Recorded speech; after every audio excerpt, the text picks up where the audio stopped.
Mm, Muy buenos días. Para nosotros es un placer tener hoy domingo la actividad académica con nuestros estudiantes de medicina que rotan por la unidad de gastroenterología de la Universidad Nacional de Colombia. Hoy tenemos dos invitados de lujo, estudiantes muy talentosos que van a hacer unas exposiciones asignadas durante la semana anterior. Va a exponer en primer lugar Kevin Castro y después Jorge Castaño. A Kevin y a Jorge, muchas gracias por estar hoy domingo con entusiasmo y con disposición para estos importantes temas asignados. Para nosotros es un privilegio tener estudiantes de tan alto nivel y siempre hemos dicho que este tipo de personas son un verdadero orgullo UN. Kevin, bienvenido. Puedes comenzar tu conferencia.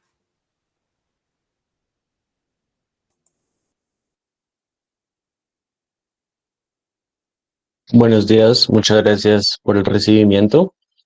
Bueno, la charla del día de hoy va a tratar sobre la clasificación de Forrest y su aplicación clínica. Entonces, para abordar esta escala, hay que hablar sobre la hemorragia de vías digestivas altas no varicosas. En Estados Unidos, esta entidad causa 300.000 hospitalizaciones anuales con un costo aproximado de $1.000 millones y actualmente tiene una tasa de mortalidad del 2%. Con una adecuada historia clínica, un examen físico y laboratorio se puede estratificar el riesgo usando la escala de Glasgow-Blatchford, que con un puntaje igual o mayor a 2 va a requerir una endoscopia como método diagnóstico.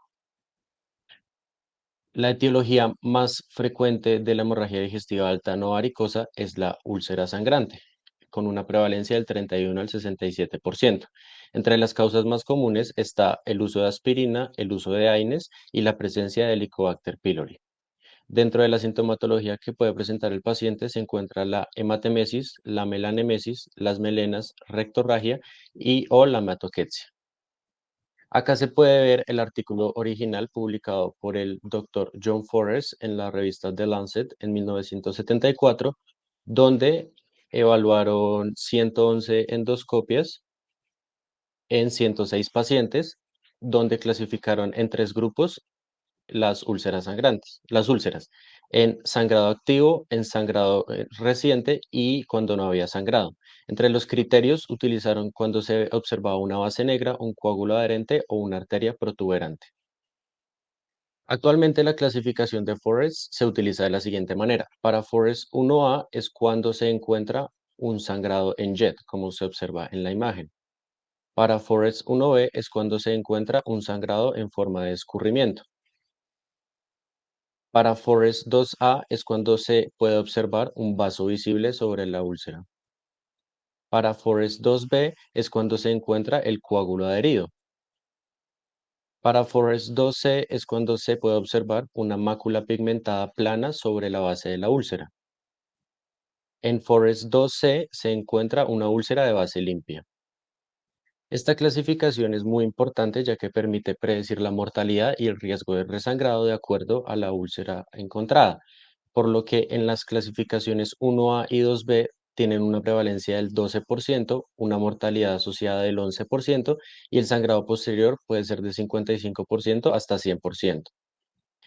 En cuanto al Forest 2A, la prevalencia es del 8%, una mortalidad del 11% y un resangrado de 43%.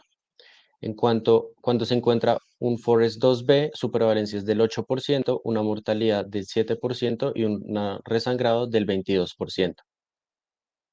Es importante estratificar estos cuatro grupos ya que tienen un alto riesgo, son consideradas de alto riesgo. En cuanto a la clasificación 2C, tienen una prevalencia del 16%, una mortalidad del 3% y un resangrado del 10%. Y cuando se encuentra un Forest 3, tiene una prevalencia del 55%, una mortalidad del 2% y un resangrado del 5%. Estos últimos dos se clasifican como bajo riesgo. Esta estratificación de riesgo es importante ya que va a definir cómo va a ser el tratamiento. Para las úlceras de alto riesgo se va a requerir un tratamiento hemostásico endoscópico, ya sea por método de inyección, por método térmico o mecánico, y va a requerir IVPs a dosis altas durante 2 semanas. Para el grupo de bajo riesgo, se va a realizar una terapia estándar con IVPs. Ahora es importante mencionar el uso de IVPs a altas dosis preendoscópicamente, ya que este metaanálisis encontró una reducción del riesgo del 33% para disminuir los hallazgos de estigma de hemorragia reciente o de alto riesgo. Y también encontró una reducción de riesgo del 32% para la necesidad de utilizar terapia hemostática endoscópica.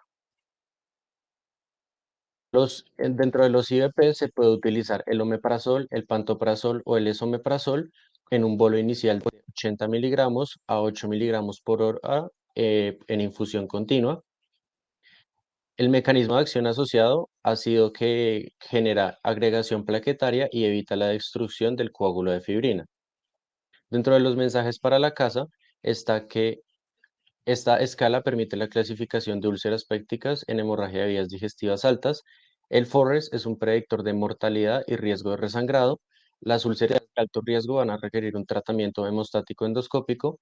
Las de bajo riesgo van a requerir vigilancias y el uso de IVPs a altas dosis preendoscópico. Muchas gracias. Kevin, muchas gracias por excelente presentación. La próxima conferencia será a cargo de Jorge Castaño y posteriormente Kevin nuevamente nos dictará la conferencia sobre las guías de práctica clínica del Colegio Americano de Gastroenterología sobre el manejo de la úlcera péptica. Jorge, bienvenido. Puedes comenzar tu conferencia.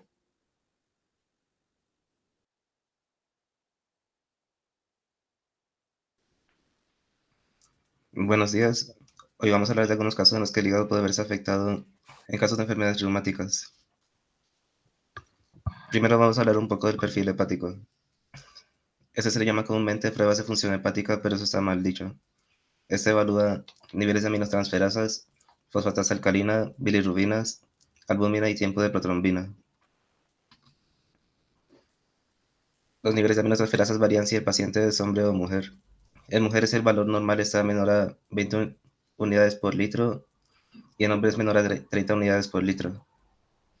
Cuando están elevados se relaciona un nivel de 20 a 29 en mujeres con una mortalidad con un UR del 3.3, en 30 a 39 con una mortalidad de 18.2, en hombres con un nivel de 30 a 39 se relaciona con mortalidad de 8 y en 40 a 49 con mortalidad de 25.7. Cuando está menor a 5 veces del límite superior indica que hay hepatitis crónica y cuando está mayor a 15 veces el límite superior indica hepatitis aguda, pero también puede ocurrir cuando hay cálculos que están subiendo la vía biliar, pero ocurre de forma transitoria. Cuando la fosfatasa alcalina está a 1.5 veces del límite superior indica patrón colestásico. Eso puede ser de origen óseo o origen hepático. Para saber esto se solicita 5-nucleotidasa o gamma-glutamiltransferoptidasa. Si alguna de esas dos está mayor a 3 veces el límite superior se solicita, indica que hay origen hepático. Hay patrón colestásico cuando hay elevación de transaminasas y fosfatasa alcalina. Hay una relación entre ALT y FA menor a 2. Para saber si es intrahepática o extrahepática, se pide una ecografía biliar. Por eso tiene una precisión de menor al 50%, por lo que se solicita colangografía por resonancia y endosonografía biliopancreática. Si ninguna de estas indica obstrucción, significa que hay origen intrahepático. Habría que hacer una biopsia. La bilirrubina total tiene un valor máximo de 1 miligramo por decilitro. Si la total es anormal y la directa está mayor a 0.4 miligramos por decilitro, indica enfermedad hepática. Cuando la total está elevada, hay predominio de la directa si esta es mayor a 30%, predominio de la indirecta si esta es mayor al 80%, que puede indicar enfermedad de Hilbert o hemólisis. Si no hay predominio de ninguna de estas, indica que hay hiperbilirrubinemia de origen mixto. La coronaritis viral primaria es una de las enfermedades más comunes que hay para el hígado. Tiene una prevalencia mayor en países como Grecia, Estados Unidos, Islandia o Suecia. Y también es más común en mujeres con una relación de 5 a 1. Es una enfermedad de causa desconocida que produce destrucción progresiva de ductos biliares intrahepáticos. Se caracteriza por un patrón colestático que puede manifestarse como prurito, santomas, santelasmas, disminución de vitaminas liposolubles y de fosfatasa alcalina. Está asociada a varias enfermedades autoinmunes como el síndrome de Sjögren-Crest, síndrome de Raynaud, artritis reumatoide, trombocitopenia autoinmune, anemia hemolítica, dermatomiosis, enfermedad mixta del tejido conectivo, lupus eritematoso sistémico y esclerodermia. Otra enfermedad es la hepatitis autoinmune, que esta afecta a individuos de todas las edades y grupos étnicos. Es más común en mujeres de mediana edad, con una relación de mujer a hombre en Japón de 4.3 a 1. Tiene prevalencia por 100.000 habitantes en Japón de 23.3, en Singapur de 4, en Alaska de 42.9 y en Suecia de 17.3.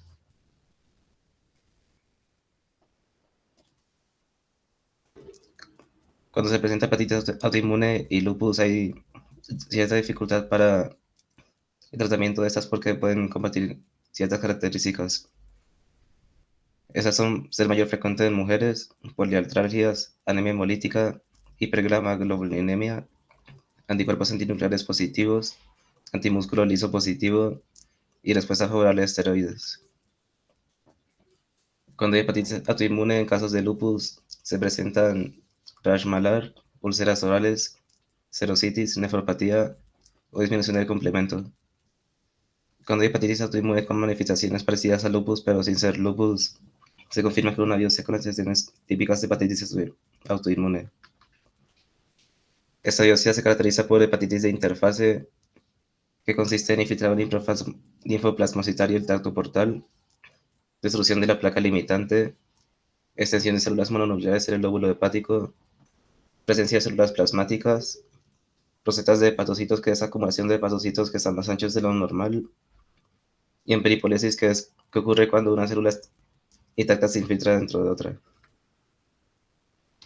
El perfil hepático se pide cuando hay un paciente con enfermedad reumática. Eso con el fin de determinar si hay patrón de hepatitis o patrón colestático. Si hay una elevación de la fosfatasa alcalina, es probable que haya colangitis viral primaria. Se confirma con anticuerpos antimitocondriales y se determina el estadio con biopsia de hígado. Si se confirma el diagnóstico, se puede iniciar tratamiento rápidamente con ácido ursodesoxicólico de 13 a 15 miligramos por kilo. En cuanto a los mensajes para la casa, debemos pedir perfil hepático en enfermedades reumatológicas. Una relación ALT sobre fosfatasa alcalina menor a 2 indica patrón colestático. La colangitis viral primaria se asocia a enfermedades autoinmunes y la hepatitis autoinmune se asocia al lupus eritematoso sistémico. Muchas gracias. Jorge, muchas gracias. Creo que el objetivo era discutir y se ha hecho énfasis en que todo paciente con enfermedad reumática debe tener un perfil hepático para que el reumatólogo, el internista o cualquier médico de cuidado primario pueda identificar si el paciente con enfermedad reumática tiene patología hepática asociada. Me parece fundamental que a partir de esta presentación y la gente que mire esta conferencia tenga en cuenta que es indispensable que la consulta de reumatología sea un abordaje preciso del perfil hepático estándar. Muchas gracias. Kevin, nuevamente bienvenido. Kevin nos va a hablar hoy día en este momento, sobre los aspectos fundamentales de la guía de práctica clínica del Colegio Americano de Gastroenterología con respecto al manejo de la úlcera péptica sangrante. Kevin, bienvenido, puedes comenzar tu conferencia. Bueno, esta charla va a tratar sobre la guía clínica del Colegio Americano en Gastroenterología sobre hemorragia digestiva alta y por úlceras. La hemorragia digestiva alta no varicosa en Estados Unidos causa 500.000 de admisiones al año, con 300.000 hospitalizaciones anuales, un costo aproximado de $1.000 millones y actualmente tiene una tasa de mortalidad del 2%. Este sangrado va a ser a nivel del esófago, del estómago o del duodeno. Y entre la sintomatología que el paciente puede referir se encuentra hematemesis, melenas o hematoquexia. Acá se puede ver la guía de práctica clínica, el artículo original donde el panel de expertos recomienda que el manejo inicial va a ser para la población con hemorragia de vías digestivas altas hasta la evaluación endoscópica. Y las terapias endoscópicas como el manejo posendoscópico va a ser para pacientes con úlcera sangrante. El panel de expertos utilizó la metodología GRADE, donde para la fuerza de recomendación se basaron en que los efectos deseables sean mayores a los indeseables. Y dentro de la calidad de la evidencia, los ítems que tuvieron en cuenta fueron la eficacia, la seguridad, la disponibilidad, el uso de recursos y los valores y preferencias de los pacientes. Estas recomendaciones se dividieron en fuertes y condicionales. Las fuertes mencionaban que los pacientes informados van a elegir el tratamiento y los médicos deben proporcionar esta intervención en la mayoría de pacientes. Para estas recomendaciones utilizaban el término recomendamos. Para las condicionales, los efectos deseables e indeseables van a estar equilibrados o va a haber incertidumbre y los pacientes se van a, para la decisión, los valores y preferencias de los pacientes van a tenerse en cuenta y el juicio médico puede variar de acuerdo a su experiencia clínica. Y el término a utilizar va a ser sugerimos. Como primera recomendación se encuentra sobre la estratificación del riesgo, donde se utiliza la escala Glasgow-Blatchford, que tiene en cuenta los valores de nitrógeno ureico en sangre, la presión arterial sistólica, si la frecuencia cardíaca, si ha tenido presencia de síncopes, de melenas, enfermedad hepática o falla cardíaca y los niveles de hemoglobina. Si el puntaje es igual a 0 o a 1, los autores recomiendan que el paciente puede ser dado de alta y tener un manejo ambulatorio, ya que tienen menos del 1% de riesgo de requerir transfusión, de requerir intervención hemostática o de muerte. Y esto va a permitir reducir hospitalizaciones y costos. En cuanto a la transfusión de glóbulos rojos, sugieren que se utilice un corte de 7 gramos por decilitro, ya que este estudio demostró con un HR ajustado de 0,68 y cómo se reducía el resangrado y la mortalidad también con un HR de 0,55. Otro estudio evaluó el punto de corte en 8, pero los resultados no fueron estadísticamente significativos, aunque en pacientes hipotensos o con enfermedad cardiovascular preexistente se podría utilizar este punto de corte. Para la terapia médica preendoscópica, los autores sugieren una infusión de 250 miligramos de eritromicina 20 a 90 minutos antes de la endoscopia. En estos pacientes hay que vigilar ya que puede prolongar el intervalo QT. En este metaanálisis encontraron una reducción de riesgo del 49% para la necesidad de una segunda endoscopia y disminuyó en al menos un día la estancia hospitalaria. Esto permite la reducción de costos. En cuanto al uso de IVPs, los autores no pudieron hacer una recomendación a favor o en contra de esta terapia, ya que encontraron 3 estudios, dentro de los cuales 2 de estos tenían un alto riesgo de sesgo.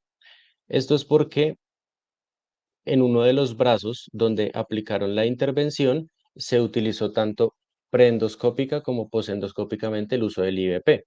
Por el contrario, en el brazo donde no hubo intervención, preendoscópicamente no utilizaron IVPs, pero tampoco posendoscópicamente.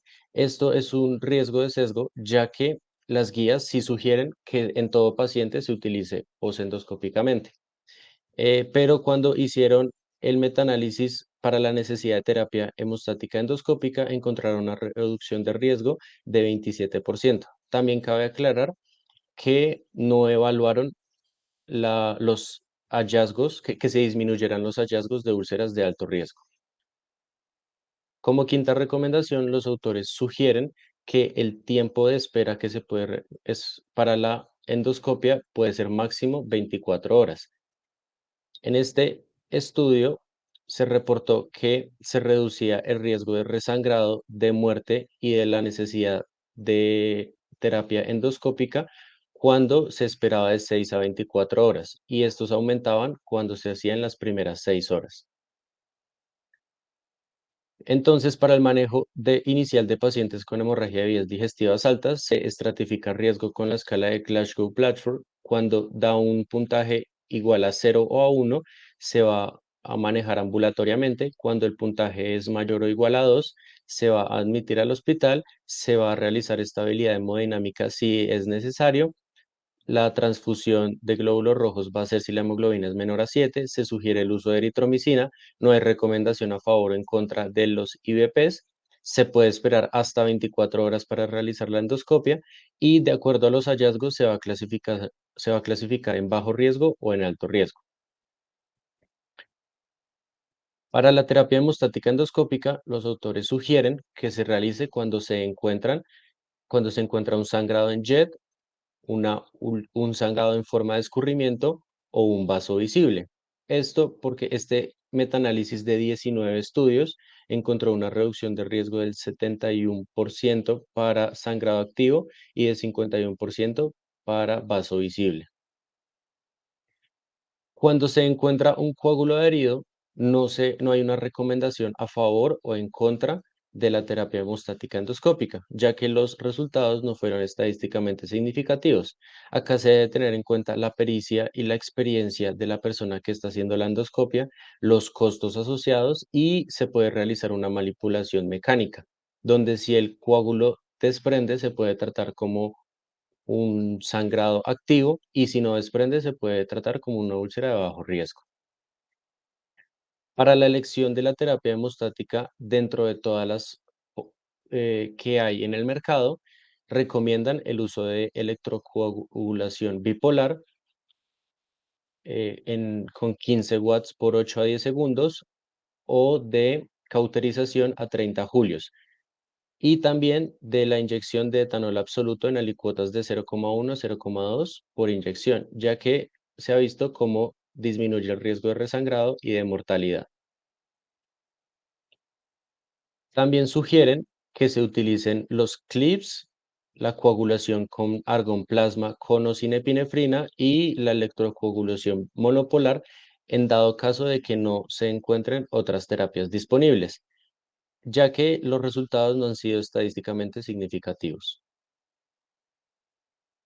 En cuanto al uso de epinefrina, se recomienda que su inyección sea en combinación con otra modalidad hemostática y no se use sola, ya que este metaanálisis encontró un RR de 0,34 que es significativo. Su uso va a ser en dilución de 1 en 10.000 en alicuotas de 0,5 a 2 mililitros. Cuando se encuentra un sangrado activo, los autores también sugieren que se puede utilizar el spray TC-325, ya que en estudios de no inferioridad ha reportado resultados similares, aunque hay que tener en cuenta sus costos elevados, por lo que se deben evaluar alternativas, y también puede requerir una segunda modalidad hemostática definitiva. También sugieren que se utilice el Ovesco cuando hay resangrado después de que hubo una terapia hemostática exitosa. Esto porque reduce el riesgo de otro resangrado en un 74%.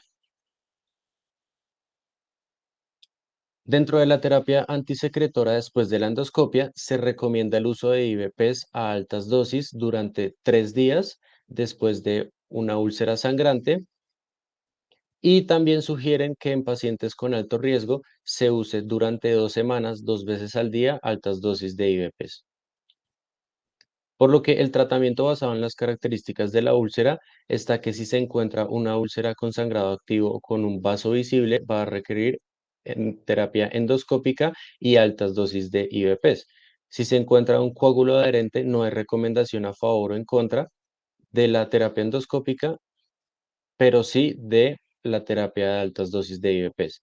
Esta se va a realizar de la siguiente manera: un bolo inicial de 80 miligramos, una infusión continua de 8 miligramos por hora y si se va a hacer intermitentemente, 40 miligramos 2 a 4 veces al día por 2 semanas. Si se encuentra una úlcera plana pigmentada o una úlcera de base limpia, no va a requerir terapia endoscópica y sí un manejo de IVP oral una vez al día. Para el sangrado de úlcera recurrente, se sugiere que se utilice una segunda terapia endoscópica en vez de ir a cirugía o una embolización arterial transcatéter. Esto ya que previene en 3/4 partes las úlceras sangrantes recurrentes y tiene menos complicaciones asociadas.